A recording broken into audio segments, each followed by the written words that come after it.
राधे राधे दोस्तों, स्वागत है आपका यूनिक कहानियों में। आज की कहानी मालती जोशी जी की है, अंतिम संक्षेप। चलो चलते हैं कहानी की ओर। प्रातः ये फोन के पास ही बैठी थी। उनकी हर चंद कोशिश यही थी कि सावित्री या सुखलाल फोन ना उठा लें। महिमा का जैसा स्वभाव है वे खूब जानती हैं। तैस में आ जाती है तो सामने कौन है इसका भी उसे होश नहीं रहता। और तभी घंटी बजी, ट्रिंग। उन्होंने लपक कर रिसीवर उठा लिया, पर उधर से सिवा डायल टोन के कोई आवाज न आई। तभी सुखलाल ने आकर सूचना दी, भाभी जी आई हैं। वे चौंकी तो ये घंटी फोन की नहीं, दरवाजे की थी। वे अपने में इतनी खोई हुई थी कि उन्हें दोनों में अंतर समझ में न आया। तो महिमा में ही अब सासरीर पधारी हैं। आतंक से वे सिर उठी। बहू ने आकर पैर छुए तो उनसे आशीर्वाद भी देते न बना। सुखलाल, जरा 2 कप चाय तो बना, और देखो चाशनी मत बना देना। बहू रानी कम शक्कर लेती है। हमें पता है, सुखलाल ने तुनक कर कहा और किचन में चला गया। उसका इरादा तो वहीं खड़े खड़े कुछ देखने सुनने का था, पर यह तो वह नहीं चाहती थी। माना कि नौकरों से कुछ छिपा हुआ नहीं है, फिर भी उनके सामने प्रदर्शन अच्छा नहीं लगता। कैसी हो महिमा? उन्होंने वार्तालाप का औपचारिक शुभारंभ किया। बच्चे कैसे हैं? ठीक ही हैं, महिमा ने बेरुखी से कहा।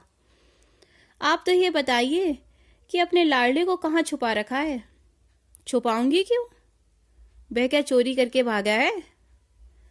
तो फिर बराबर माँ के आंचल में मुंह छुपाने क्यों चले आते हैं? तो क्या आधी रात को हंगामा करके जग हंसाई करवाएगा? लड़ने पर आ जाती हो तो तुम्हें ना तो पड़ोसियों का होश रहता है और ना नौकरों का। कितनी बार समझाया होगा कि बच्चे अब बड़े हो रहे हैं, उनका तो ख्याल किया करो। आप तो बस हर बात मुझसे ही कहती रहिए। कहने लायक बात होगी तो उससे भी कहती हूँ।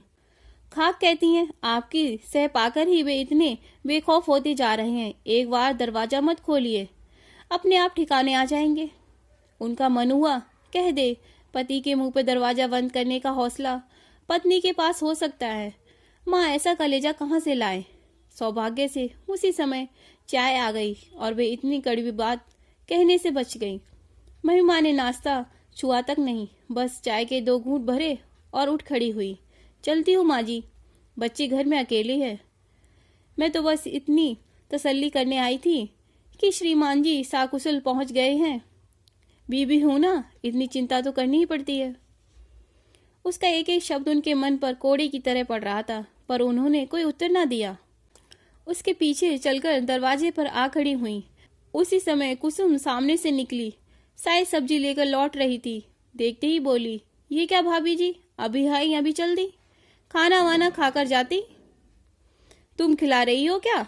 महिमा के स्वर में तुलसी थी, पर कुसुम को कोई फर्क नहीं पड़ा। उसी अल्लाहपन से बोली, ये कौन सी बड़ी बात है, हम खिला देंगे। हलवा पूड़ी ना सही, दाल रोटी तो बनी सकती है। सच्ची भाभी जी, आज तो हमारे यहाँ जूठन गिरा कर ही जाइए। बताइए कौन सी सब्जी पसंद है। अभी तो ठेला बहुत दूर भी ना गया होगा, फिर कभी आ जाएंगी। अभी बच्चे घर में अकेले हैं ना। उन्होंने महिमा की ओर से जवाब देकर इस चुगलबंदी को विराम दिया। फिर बहू से बोली, आओ फाटक पर खड़े रहते हैं, वही रिक्शा रोक लेंगे। मम्मी जी एक बात कहूँ? रिक्शे की प्रतीक्षा करते हुए महिमा ने पूछा। कहो। आपके सुपुत्र सिर्फ आपके लिए ही यहाँ आते हैं या किसी के मीठे बोल भी उन्हें खींचते हैं? अपनी कमजोरी ढकने के लिए महिमा का यूं दूसरों पर लांछन लगाना उन्हें अच्छा नहीं लगा।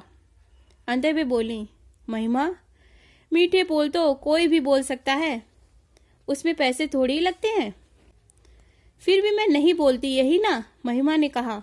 उसी समय एक खाली रिक्शा वहां से गुजरा तो उसने रोक लिया और बैठकर चल दी। सास की अंतिम बात ने उसे इतना नाराज कर दिया था कि उसने विदा लेने की भी जरूरत ना समझी। कमरे में लौटते हुए उन्होंने अनुभव किया, उदासी के बावजूद वे बहुत हल्का अनुभव कर रही हैं। मन पर एक बोझ था जो उतर गया। सुबह से एक तनाव, एक आशंका से वे गिरफ्त थी। महिमा के फोन की यातना भरी प्रतीक्षा ने उन्हें थका दिया था। महिमा खुद आई और बरसकर चली गई। अब अगले किसी प्रसंग तक उससे सामना होने का खतरा नहीं रहा। वे बड़ी इत्मीनान से आराम कुर्सी पर पसर गई। समय काटने के लिए मैं कुछ न कुछ बुनती रहती हूँ। अभ्यासवश वह पुलिंदा भी उन्होंने उठा लिया, पर बुनने का मन नहीं हुआ। कमरे की खिड़की से पिछवाड़े का आंगन नजर आ रहा था। वे उधर ही देखती रहीं।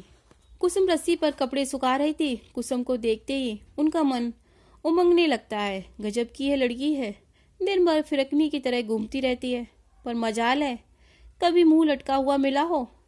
गैरेज और उसके पास वाला कमरा, बस इतनी सी जगह उसके पास है, पर अपने 1.5 कमरे के घर को भी हमेशा चमका कर रखती है।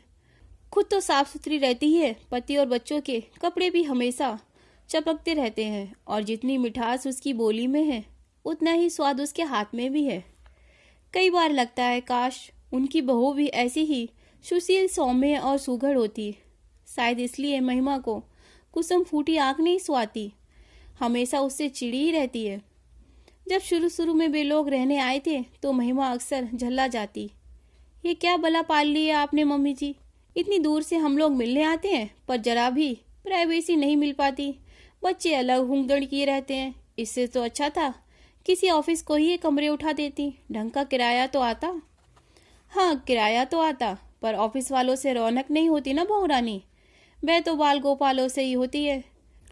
अब इस उम्र में मुझे प्राइवेसी की नहीं, संग साथ की जरूरत है। रात बेरात मुझे कुछ होने लगे तो गिलास भर पानी देने के लिए कोई चाहिए, दौड़कर तुम्हें खबर देने वाला तो कोई घर में हो। 2-4 बार यह जवाब सुन लेने के बाद महिमा ने भुनभुनाना छोड़ दिया था। मैं समझ गई थी कि सास की ये दलील सीधे उस पर वार करती है। उसी ने तो इस घर को 2 द्वीपों में बांट दिया है। आज सारी संपन्नता के बावजूद वे जो बुढ़ापे में अकेलापन भोग रही हैं, तो उसका जिम्मेदार कौन है? महिमा ही तो है।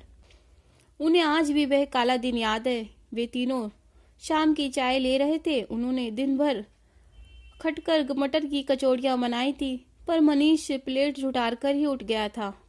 माँ की मुनहार को वह अनसुना कर गया था।